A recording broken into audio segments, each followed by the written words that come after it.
Welcome to the Teach Different podcast. What is it? Wednesday, March 4th. We're, I guess, hoping for spring, but we're doing our weekly thing here, and I got my favorite guests. I got Jarvis and Bully with me.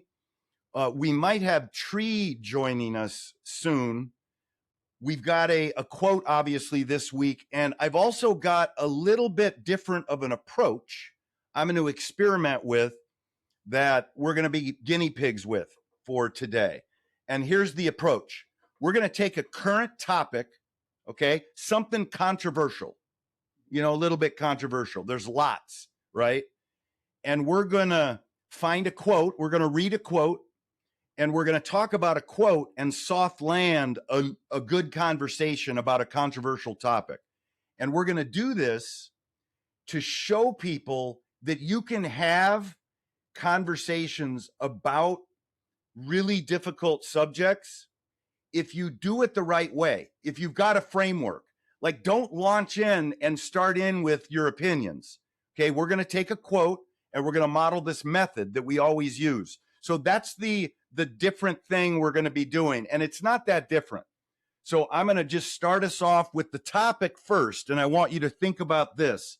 I'd like us to talk about youth mental health, specifically phones and social media. And the controversy is that a lot of people think that this social media is rotting these kids and it's holding them back from like being able to like socialize with people. It's getting them too isolated, and that it should be regulated because it's hurting their mental health. Okay, this is the argument that people make. And then, there's another side to that, right? And it's also creating some opportunities, right? For anybody who wants to have a phone and is creative and wants, a little bit of clout and wants to put themselves out there. And some people are making businesses, with these phones. So that's the backdrop, but it's a big controversy, and youth mental health is something we all need to be thinking about, right? Because we want the best with what these kids are growing up with, and we don't want to constrain them, but we also don't want to like have no guardrails for them. And we want to let them know there's a balance, right? Or something to life. We'll see. So let's kick it off here. And I'm going to read a quote from Blaise Pascal, who's a French philosopher, scientist, mathematician, 17th century. So way back, 1600s, he had a really interesting quote that I'm going to put up here. I'm going to say it twice, and it's going to kick off our conversation. And we're going to circle back to this youth mental health, social media, phone obsession thing, when it makes sense in the conversation. Here's the quote. I'm going to read it twice.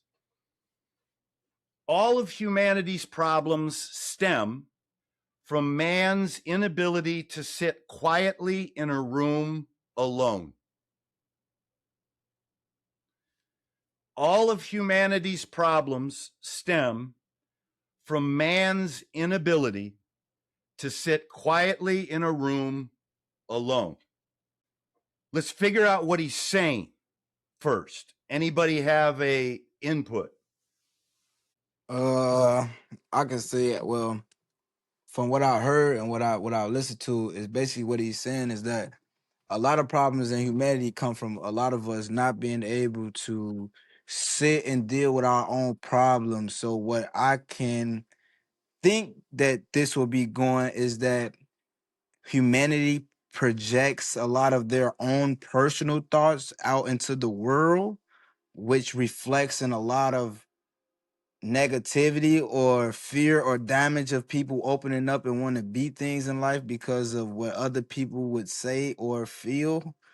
And most of the time, you only saying this because you feel that you are incapable of doing this task that I'm trying to do. So you're going to kind of like deflect me from doing it. So that's what I think that this is kind of leading to. I got you. In humanity, it's tough struggling. It's a struggle to deal with other people. I mean, no question about this. Bully, what's on your mind? What are you thinking here? I'm going to read the quote again. All of humanity's problems stem from man's inability to sit quietly in a room alone. I think like it's like you can think more peacefully when you by yourself. Like in school, I focus better and do my work better when I'm by myself. And sometimes you need to just sit down by yourself and think things out. That's why a lot of times people get their mind right when they go to jail or go to rehab or go to the hospital or therapy or whatever.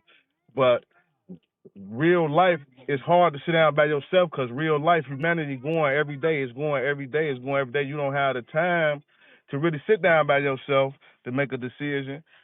And you don't really have to sit down. You don't really have time for yourself because everyday life be life and like your responsibility. And the world constantly moving, and you don't want to get left behind. Because I feel like a lot of wars could have been stopped if two people could just sit down and talk like men. I see this all the time in jail. It's like if you have a confrontation in front of somebody in the day room, everybody rah.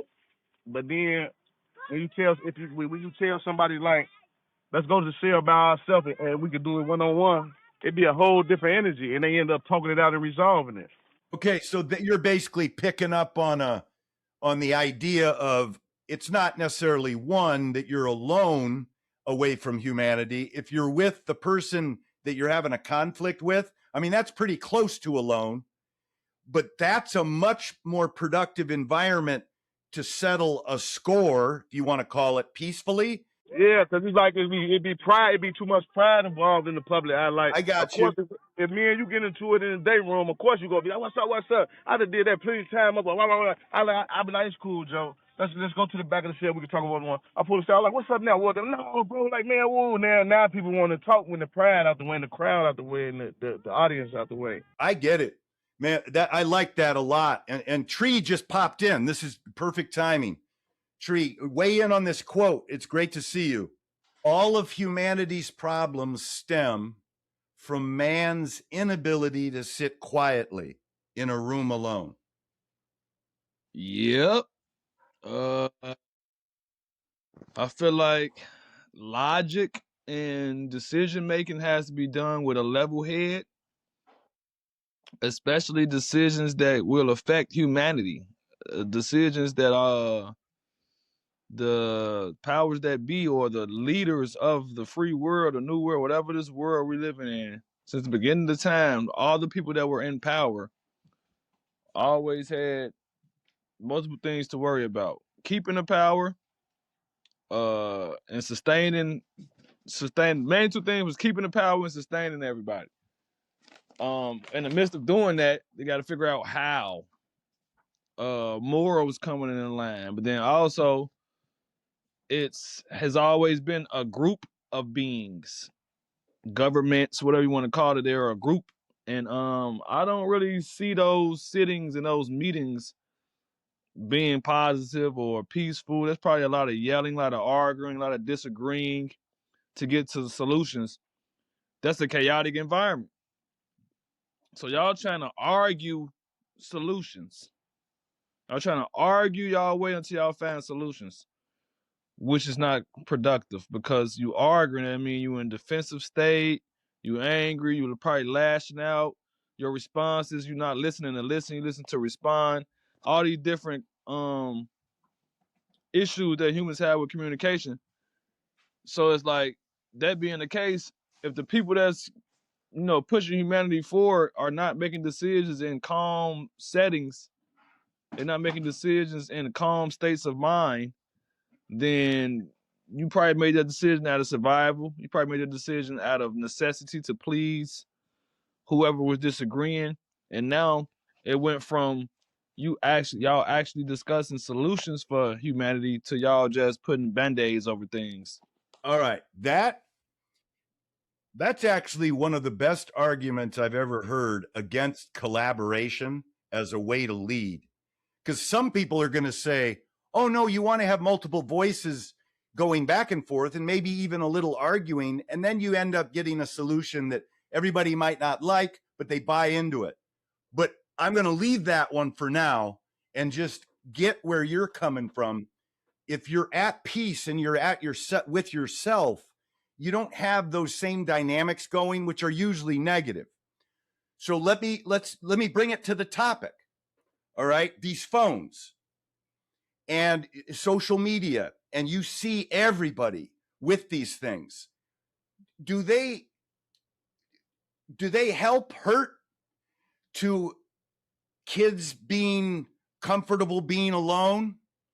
How do they affect, a quote like this, Jarvis? What are you thinking? I mean, it's always pros and cons to everything. I mean, the negative side about everybody having phones is the freedom of use. I would say it's too much freedom of usage, which allows the kids to see things that's not of the nature that they supposed to be of. Like, instance, scrolling down Facebook or Instagram, seeing provocative people, or seeing murders, or seeing robberies, or just seeing kids getting beat up.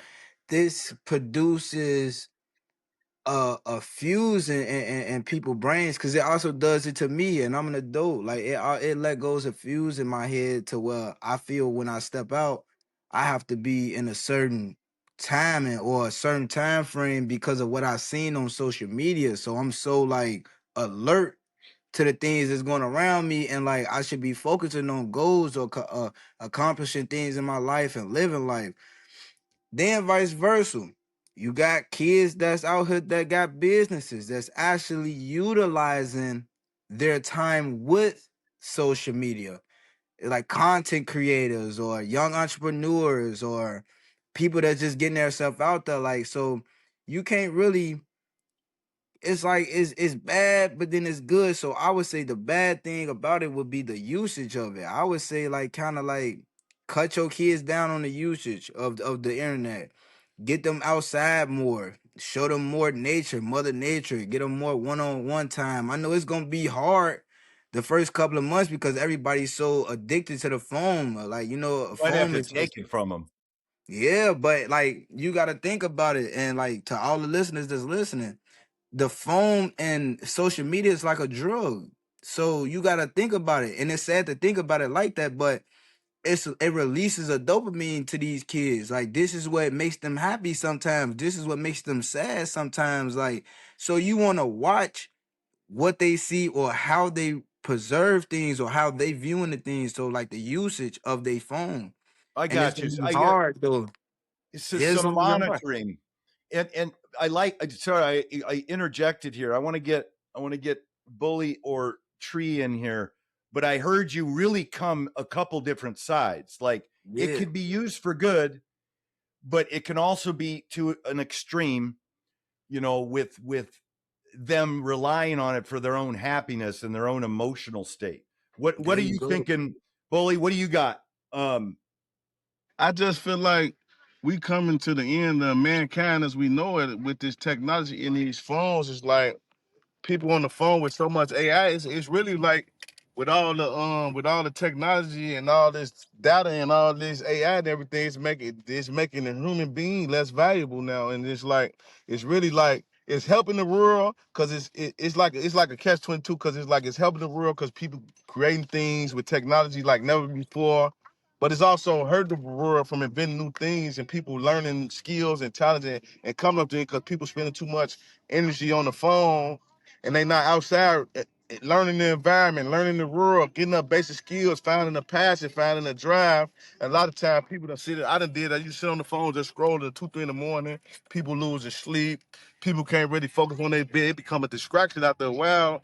So you have to. It got to the point with me. I had to just get off social media for a while because it's like it was blocking me from things I had to do in the real There world. you Because go. There you go. people ain't And then people ain't learn how to separate social media real from real real. Cause one thing you got to know, and you got a few real ones out there. Them the ones that get made fun of to keep it real and show they real life. But most people post on social media what they want you to see. That's not their everyday life. They gonna post a pic when they got on good clothes. They got thank their you for healthy. saying that. They looking good. They ain't posting pictures when they walk around with the bun and the do rag on, which is they ain't posting a picture when the rent due and the light bill due and all that. They ain't posting a picture of the kids eating hot dogs and stuff like that. But they go out to Root Chris or go out somewhere, RPM, somewhere expensive or something. They post that. So in that world is all a facade. Anybody can be anything they want to be.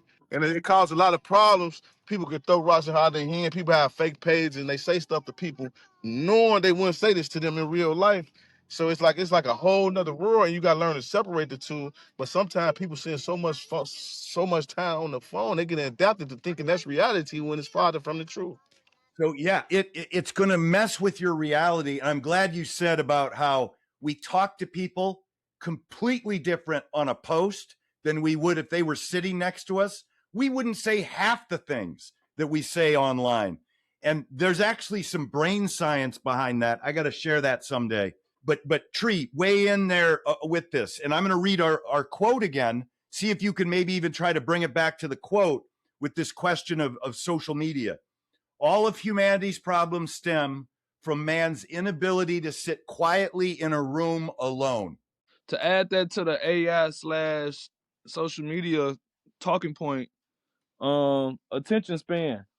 Your ability to be with yourself, to go within, to be alone in a quiet space. It acquires your attention span to be peak. Like you need to be, because it's gonna be, if you don't have a high attention span, being alone is gonna come off boring. Good, It's gonna be unfulfilling. good. Social media has created basically a non-stop break of attention. Non-stop.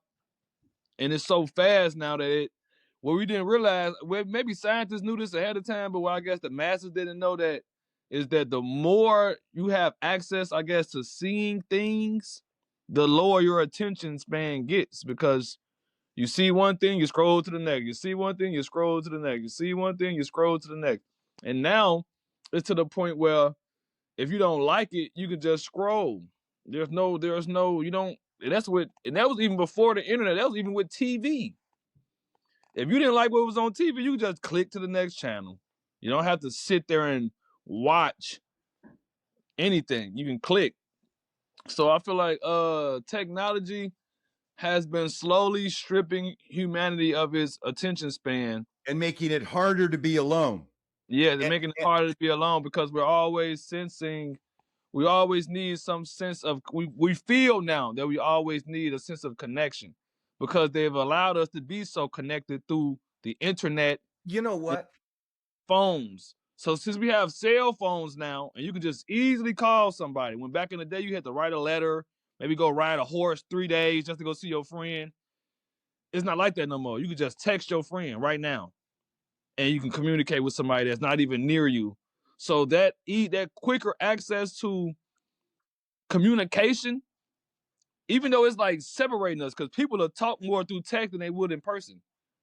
But even though it's like destroying us, it's also still keeping us connected. But it's like that advancement and connection is stripping people of their power to be alone, or to want to even be alone. And then also too, AI is just jumping to AI real quick. AI is basically eliminating the need for humanity itself. Like, what do I need an actor for if I could just create a whole AI movie? What do I need this for if I could just have what do I need an assistant for if I could just have AI do it? Like, they're gonna try to eventually replace all human need for actual human beings with created. They're trying to make AI singers now. I'm not finna go buy an album of an AI singer and then go to the concert and it's a hologram on stage. But there are gonna be people that are going to go be paying to see a hologram before they pay to see a flesh and blood artist performing. I'm going to make a promise to you. Crazy. Which is AI is going to be the next week. We're going to talk about AI and get a quote for AI too, because that's another layer to this. Social media is like a dinosaur compared to what AI is doing, and affecting the way we interact with each other, right? You opened up so many can of worms, Tree, in a good way, because the counterclaim to the quote, all of humanity's problems stem from man's inability to sit quietly in a room alone. The counterclaim is what to this? Is all connection bad? Like, don't we need to be connected? And Tree already brought up that we're connected, but we're not really connected. Being able to text someone is being connected, but it's not like looking at them face to face. So there's that layer as well, but just go with the word connected first. Are we, is connection bad, or what type of connection is good? And I'm trying to start off the counterclaim here. My counterclaim to this is, I mean, I feel like phone connection, like Tree said, it's killing humanity because at this point, like, we don't even really take the time out to even meet people or greet people or find out who they is personally. And I feel like that's bad. That it's gonna lead to being bad because like the way AI got it, you can make your best friend on the phone. Like you ain't gotta do nothing. It's making it too easy. Like I don't know. I feel like that's once you lose that type of connection to actually connect with a human to human. I don't know. I think the world gonna be kind of messed up, man. I think that's gonna kill. I don't know. I If don't know. everybody's off alone, right? Is that a good thing? You know, like you're saying, Jarvis. And now I'm realizing the AI, what's crazy is now you're not even really alone. You can Cause you have a can conversation with AI, right? You can you can be like, create whatever I you don't want to want. deal with someone's bad breath. You know, like just You can create whatever you want. Chat GPT has replaced school. Literally. Replace school. Chat GPT. I can ask Chat GPT anything and it would tell me. Like literally, the internet is really like you don't have to work for anything. Like you don't have to do anything for like the time that y'all used to take back in the days to look through the dictionaries and see what things actually meant. Took the time, the patience to actually learn. We don't have to do that. I can ask Siri everything and it would tell me everything. Guess what? I can forget it. Because guess what? I could come right back to Siri and ask Siri again, and it's like you not learning because like it's not being stored in your brain because you gonna learn it and then you gonna forget it because like it's that being given to you so easy. this is also, we're going to pick that one back up when we do the AI one. I mean, just remember, we're going to go there again, Mm-hmm. Jarvis. Yeah, because it was like one thing I just wanted to add it before y'all was done, because it's scary what these phones know. Like, if you do a routine every day, your phone automatically know it. Like if you go to work and go home every day for a week, Monday, that when you finna leave your job, it's gonna say 24 minutes to home. It's like it's Yeah. track you and you don't even access it to. That's scary, man. But they're becoming kind of our R2D2s, to take it way back to Star Wars. I was gonna say too. Yeah. I was piggybacking off Jarvis. Yeah. So boom, one AI. All AI does is regurgitate things that humans have already written down. So, cause I asked ChatGPT, I almost broke mine. I said, how can I even trust you if you just regurgitating information from our government that lies to humanity? And it said, you're right, you can't trust me. Do your own research. But yeah, outside of that's the AI situation and how it's making people less willing to do research, and how people can also be blinded by thinking like, yeah, this is gonna give me all the answers. If your government is the ones that are controlling it and they mislead you all the time, you can't trust everything that comes there. You have to do your own research and go to back to the basics of the good old library where there's books at, where they're Yeah, not but look things. though, but look, you see what I'm saying though, right? How we would have to go back, right? See, who many people tree has the brain cells that you have to even challenge ChatGPT? That's the thing Yeah. right there. Nobody's gonna really think to challenge it because like you said, the government has already so farly programmed people to where they think whatever they hear or come from off of internet that is certified by the government, it is true. So, like you said, ChatGPT told you do your own research. Nobody's really gonna challenge ChatGPT like that. So now, like I was saying, it's killing the connection. What connection am I talking about?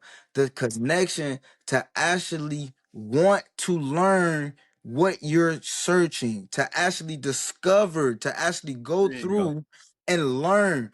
Do you ever wonder everything that's hard for you to learn, you remember it like it's easy, and everything is easy for you to learn, you forget it? That's crazy. That's what Then I'm saying. It takes the connection away from us literally going. If I knew that you had more wisdom than me, Tree, I would usually come to you back in the day and ask you for wisdom. But now if I think ChatGPT is smarter than you, it's killing my human connection because There guess you what? go.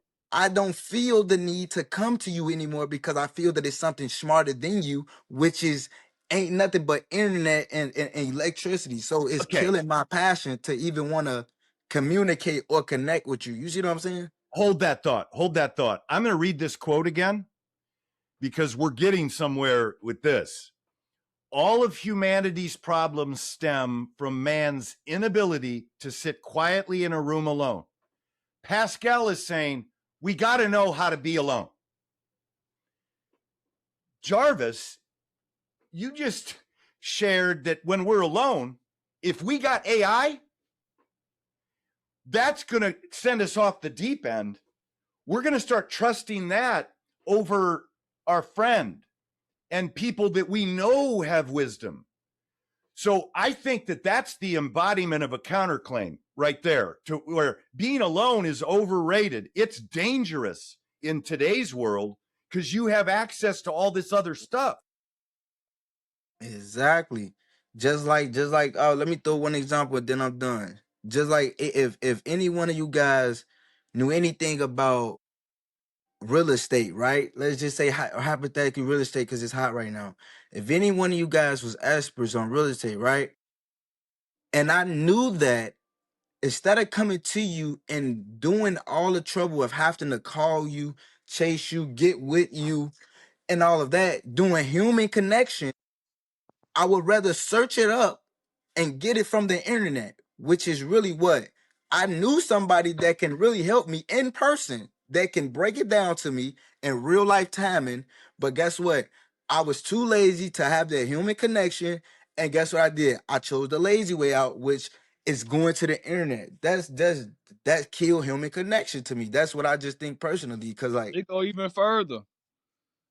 It's like when we talking on when you texting somebody, it's automatic. It's automated text responses now.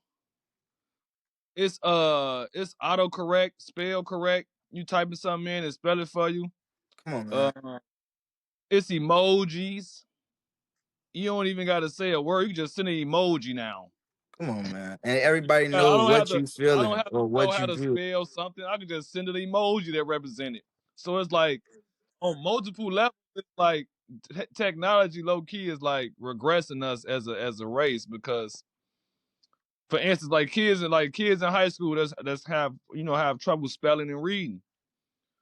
I don't gotta worry about knowing how to spell when I'm texting because the phone gonna correct it for me. Exactly, exactly. I don't have to So worry about learning because I can look under the desk and use my phone and learn exactly what I'm trying to learn in real time. And even better yet, we be in the same house. You downstairs, I'm upstairs. Instead of me coming downstairs to talk to you, I would text you or call you. Come on, gang. That's killing the human connection. We in the same house. Instead of me coming downstairs to verbally have a conversation with you, I would Man, text you. I would be sitting in the opposite room for you. And before me getting up, I would literally text you before I get up and come in the opposite room from you. That kills human connection. I you know don't what I feel the just thought? need to connect with you. I can connect with you through my phone, through my device. I just thought of this. Humanity's desire for what's the word I'm looking for? Humanity's desire for convenience will strip us of our humanity. that's technology. That's To me, crazy. that's technology right there because technology is always trying to make things more Super efficient convenient. and convenient for us. Yeah, So that's crazy. it's like, oh, it'd be more convenient if you instead of having to walk to go talk to somebody, what if you could It's just more call convenient. where you are? But Man, fool. But I get Bully, to it to bully, people come all in the here. down time. to the point where humans won't even walk down the stairs in their own house to go talk to somebody. For sure, because I be busy You through say the what? day. I'm working 3 jobs. I'm going to school. I'm shooting movies. I'm filming. And people be wanting to text and they don't respond to their text or let they be they fit. I be telling people, call me. First of all, I'm driving a lot. I can't really be texting. I'm working 24/7. I might not see a text. And I get into, especially my baby mama, she want to text 300 times a day. And she get mad. Oh, you can't respond to my text. But when you at home, you respond. When I'm at home, I'm chilling. I got my phone in my hand. If I'm up and running through the day, I can't be texting people all day. And I done came home maybe 9 at night, and then I get in the house like, damn, I missed this text, missed this text, missed this text. And I try to tell people that like they don't call you no more. Everybody want to text. Yeah. Especially when they asking you for something. People don't even have the audacity to ask you face to face with man to man. They want to shoot a text and ask you, can they get it? That's sad. And you can't even approach me about it. All right. We have diagnosed the threat of technology. When you talk about this, I mean, we started with this quote, all of humanity's problems stem from a man's inability to sit quietly in a room alone. And we're pointing out that in today's world, sitting in a room alone and having a phone, which is your connection to the entire world, and this convenience that you think is making things better for you, it is actually separating you from people. You're not only alone and you're not with people, you're not even reaching out and you're losing a connection.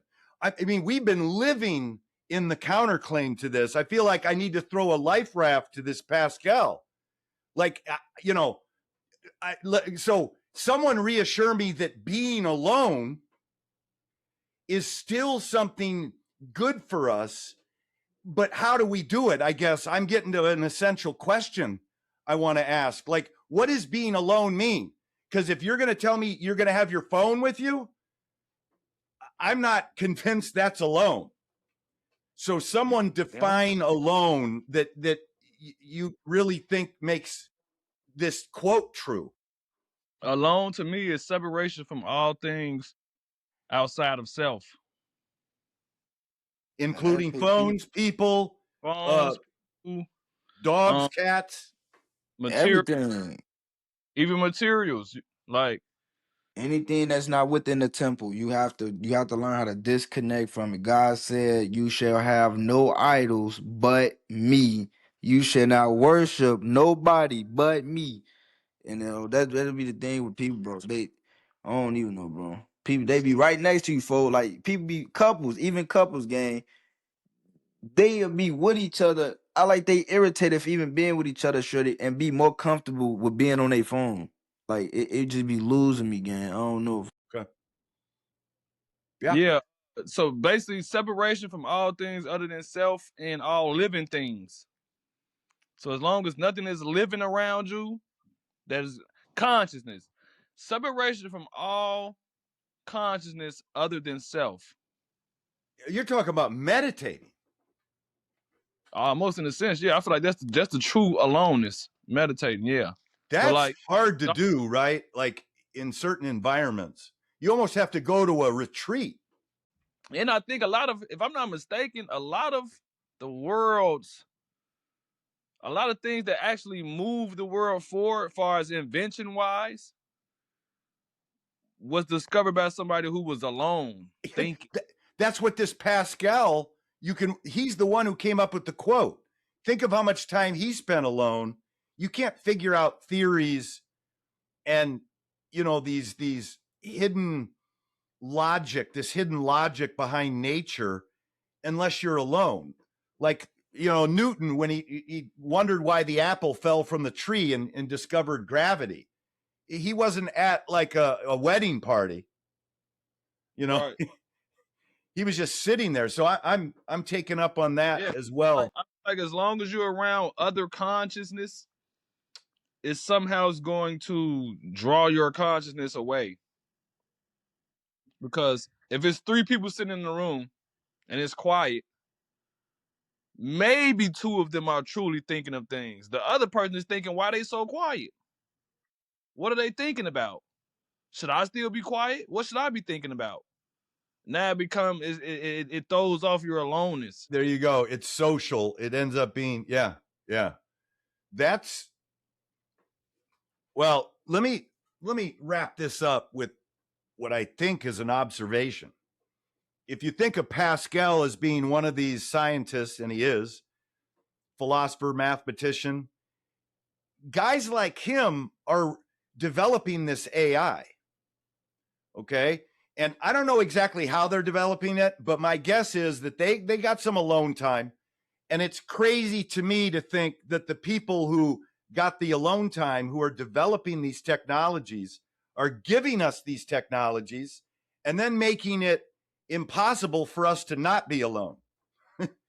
I mean, if what we're saying is true, I don't know if that made sense. That I confused myself. Yeah, I can bet the creators of a lot of things that are draining mankind, I can bet the creators don't use it to their detriment like we are. It's like, I made this thing. I already know what is capable of doing negative to me, so I'm not gonna. Yeah. But the people that are buying it from me, they don't know. I'm not gonna tell them because it's all part of a bigger scheme. That's why I question what I do as a content creator, and I said I'm gonna shift my content because There you I go. don't want to be part of the distraction. Yeah. I don't want to be somebody that you just see scroll. Even though I'm already not, I still want to go a little bit harder than I have been going. But yeah, I question myself all the time, like, man, okay, I do community work. No, I still do the mentoring like I did when I first met Jarvis. I still do a lot of that stuff. But outside of that, my entertainment is solely kind of strictly comedy. I've only ever really stepped out of the comedy lens a few times on the aspect of well, no. When I spoke about like Palestine and the Charlie Kirk situation, that wasn't. I made no form of that comedic. I just spoke how I felt about the situations. But I haven't really created like truly thought provoking humor yet. I just do surface level humor, just regular everyday humor. But I feel like sometimes that's part of the distraction. Just something for somebody to scroll past and get a ha ha ha. Because I look at it like it's consumers and it's creators. Society is full of way more consumers than creators. So you need to be mindful of what you are giving people to digest, to consume from you. Because if you're not aware of it, you could be right along with all the other puppets, just distracting humanity and keeping them docile and not really thinking about. Because I don't want somebody, like if you follow me, I don't want that you just sit around all day looking at my page. Like I don't want anybody to be doing that. You should be doing something with your life. Like you should just be. I'm glad you came from the creator's perspective, because there definitely is value for things like social media, and every consumer having a phone so they can see how funny Tree is. I mean, there's some value in that as well. So I'm glad we did some justice to that. But fellas, look, I mean, this was good. And I don't know if anyone has a question in the back of their mind from this conversation you want to kind of lead the listeners with. I mean, mine it's probably, well, you know what? I'll wait on mine. Anybody have one that's just something that you think is thought provoking that came out of this? I got a question for the listeners. When was the last time you were alone? And what is something you have solved while being alone? Okay. I was gonna pretty much say the Good. same thing to him. How much active time in the day do we really spend alone? No, I'm not talking about sleeping and laying down. I'm talking about through the active day. How much time do you really spend alone a day? Yeah, get conscious of that. I don't know, man. Only question I ask him, when the last time you went 3 months without a phone? Wait a minute. That just happened, didn't it? I mean, what kind of problem did you solve, Jarvis? I'm dead serious. Man, I went 3 months without a phone. So like me personally, I don't care for phones, to be honest. Like I'm a loner person, to be honest. Like I'd rather go play basketball or have physical contact. I feel like that's kind of more better for me because I don't know. Phones is just a big distraction for me, period. Like I'm one of the people that I would find this device convenient for me, and I'm just being honest. So when Look, I don't have them, I take full advantage of not having it, to be honest. hey, Pascal thanks you for throwing him a life raft for his quote. I mean, honestly, like, we're all good. You're not being judged. Fellas, thank you. This was a great conversation. I hope you like this topic thing. I think it makes it adds a layer to it that I think that it makes it more interesting. I don't know. You can tell me what you think. Take care, everybody. We'll see you next week.